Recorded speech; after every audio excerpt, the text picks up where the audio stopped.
Hello students. आज अपनी जो क्लास है वो आने वाली है एरिया रिलेटेड टू सर्कल पे।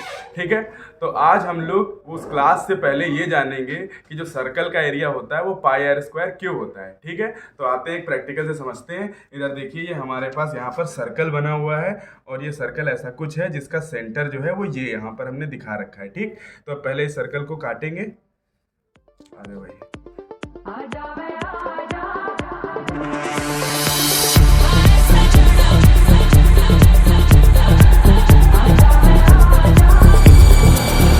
हाँ भाई, तो ये यहाँ पर हमारे पास सर्कल लगभग कट के आ गया है।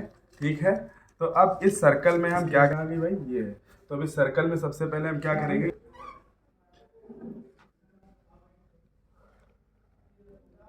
ये हो गया।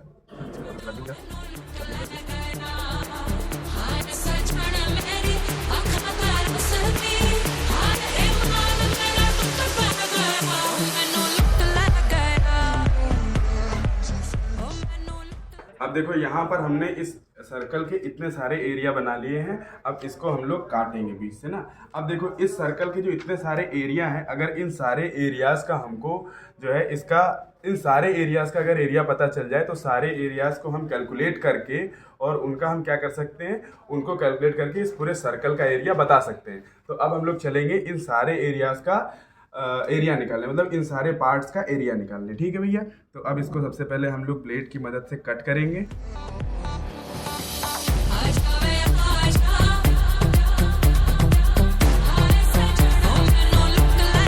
सलाम अलैकुम नहीं आ रही।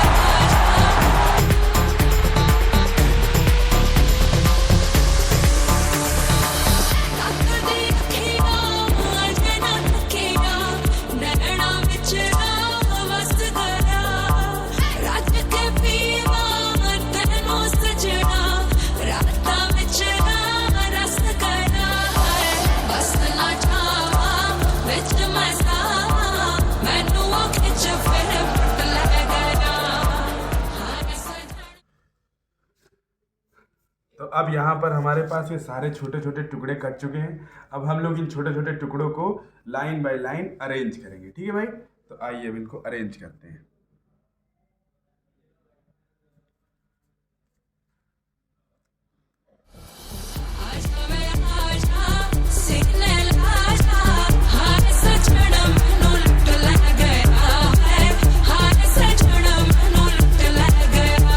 हाँ, तो भाई अब यहाँ पर जैसा आप देख सकते हैं कि सारी क्लिप्स को हमने अरेंज कर दिया है अल्टरनेट ऑर्डर से, एक सीधी, एक उल्टी, एक सीधी और एक उल्टी। ठीक है, अब यहाँ पर हम इसकी मदद से समझेंगे कि एरिया ऑफ सर्कल क्या होता है। ठीक है भाई, तो अब इसको बोर्ड पर चल के देखते हैं कि भाई कैसे होगा। ठीक है, हाँ भाई, तो अभी हम लोगों ने यहाँ पर एक सर्कल बनाया था, उसको काट के दिखाया आपको, और फिर इस सर्कल के जितने पीसेस हो रहे हैं सारे, इन पीसेस को अपन ने काटा और फिर इनको ऐसे उल्टा सीधा अरेंज किया। ठीक है, अगर ये नहीं समझ में आ रहा है तो एक बार मैं थोड़ा सा अपने हिसाब से कर देता हूँ। ठीक भाई, कि अगर मान लो कि अपने पास एक सर्कल कुछ ऐसा है, मान लो कुछ ऐसा सर्कल है। ठीक है भाई, अब इसमें जो है, हाँ भाई, तो इस सर्कल में हम क्या कर रहे हैं, इसके हम ऐसे ऐसे करके छोटे छोटे पार्ट कर, ठीक है, सॉरी थोड़ा सा गड़बड़ हो गया।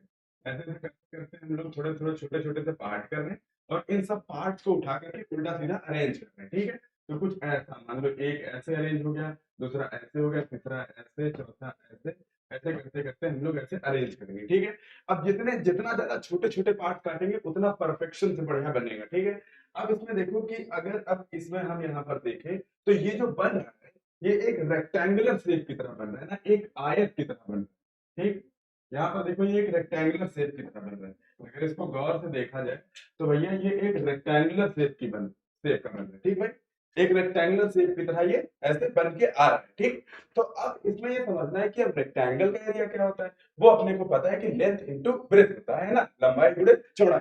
तो अब इसकी लेंथ अगर अपने को पता चल जाए, इस पूरे की अगर अपने को लेंथ पता चल जाए और इसकी पूरी ये ब्रेथ पता चल जाए, लेंथ और ब्रेथ दोनों पता चल जाए, तो उनका मल्टीप्लाई करके हमको इन सारे पीसेस का सम पता चल जाएगा। और अगर हमें इन सारे पीसेस का सम पता चल गया तो क्या वही इस सर्कल का सम होगा। ठीक है, तो अब यहाँ पर देखते हैं कि भैया इन सारे पीसेस का सम क्या होगा। तो अब सबसे पहले देखो कि इसकी जो ब्रेथ है ये क्या है। अब इसकी जो ब्रेथ है ये क्या है, अब इधर देखो कि ये अगर मान लो एक पीस यहाँ पर देखा जाए, इसको थोड़ा जूम करके आपको दिखाते हैं कि भैया अगर इस सर्कल को अपन देखें तो भैया इस सर्कल को अगर अपन देखें तो इसका एक जो ये खंड है, एक जो ये पार्ट है, क्या यही पार्ट यहाँ पर ऐसे लगे हुए हैं? तो क्या हम ये कह सकते हैं कि इसकी जो ये वाली लाइन है, मतलब ये जो इसकी रेडियस है, क्या यही इस सर्कल की ब्रेथ है? तो इसका मतलब जो इसकी ब्रेथ आ गई वो आ गई अपने पास रेडियस, आ गई या नहीं आ गई? अच्छा, उसके बाद जो है क्या है, उसके बाद हम देखेंगे कि इसकी जो सरकमफेरेंस है, क्या ये वाले जो पार्ट कट कट के यहाँ पर आ रहे हैं, क्या यही यहाँ पर ऊपर नीचे ऐड हो रहे हैं? यानी कि पूरी जो सरकमफेरेंस है वो आधी ऊपर पेस्ट हो गई है और आधी नीचे पेस्ट हो गई है। तो इसका मतलब क्या हुआ कि जो सरकमफेरेंस होती है वो भैया उसको थोड़ा छोटा कर लेते हैं, ठीक, वो तो डिलीट करना पड़ेगा। हाँ, तो अब यहाँ से देखो कि इसकी जो सरकमफेरेंस होती है वो होती है भैया 2 पाई आर, तो यानी कि इसकी जो लेंथ हो जाएगी वो हो जाएगी भैया 2 पाई आर डिवाइडेड बाय 2। तो भैया यहाँ से 2 से 2 कैंसिल आउट हो गया, तो अब इसकी जो लेंथ आ गई वो आ गई पाई आर, माने कि जो इसकी ये लेंथ है, ये भैया लेंथ अपने पास है पाई आर। पास में आ गई, ये लेंथ इसकी आ गई पाई आर। अब देखो भैया कि जब इसकी लेंथ मिल गई और ब्रेथ मिल गई, तो अब भैया हम यहाँ पर क्या लिख देंगे, क्लियर क्लियर लिख देंगे कि area of circle is equals to pi r into r, और इज इक्वल टू ये हो जाएगा पाई आर स्क्वायर। और क्या यही हमारे पास सर्कल का एरिया होता है, पाई आर स्क्वायर। ठीक है, तो यहाँ पर हम लोगों ने एक सर्कल बना करके फिर उसके पीसेस काट कर उसकी मदद से हम लोगों ने यहाँ पर एरिया ऑफ सर्कल को देखा है। ठीक है, और आज शाम को 7 बजे आप लोग मिलिए और वहां पर एरिया ऑफ सर्कल को पूरा बोर्ड के लेवल पे, 10th क्लास के लेवल पे हम लोग आज पूरा समझेंगे आपके अपने ऐश्वर्य सर के साथ। ठीक है, धन्यवाद।